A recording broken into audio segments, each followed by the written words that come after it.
weza yonke inhlungu, weza konke ubuhlungu, weza konke ubuhlungu. Oh my God, hallelujah. Nithi iBhayibheli baselemthwesa isiphambano wahamba naso. Nithi iBhayibheli mayihamba kwakube ngathi siyamhlula kade simhlula. Usebheke endaweni kuthiwa iGolgotha, indawo yofezwa khona.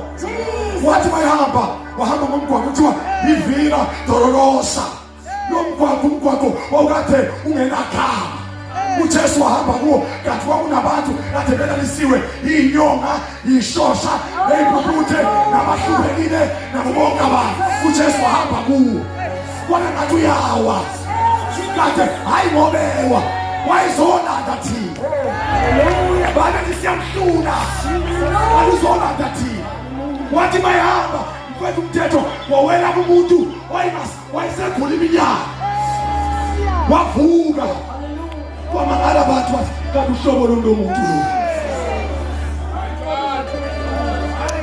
wayizolanda abantu abaphansi. Why uJesu kumele athinte phansi yomuntu walanda emhlabathini? uAdamu wona wanqamuka icovenant, waseNotsheza uthini umhlabathi ukuze kubuyele icovenant.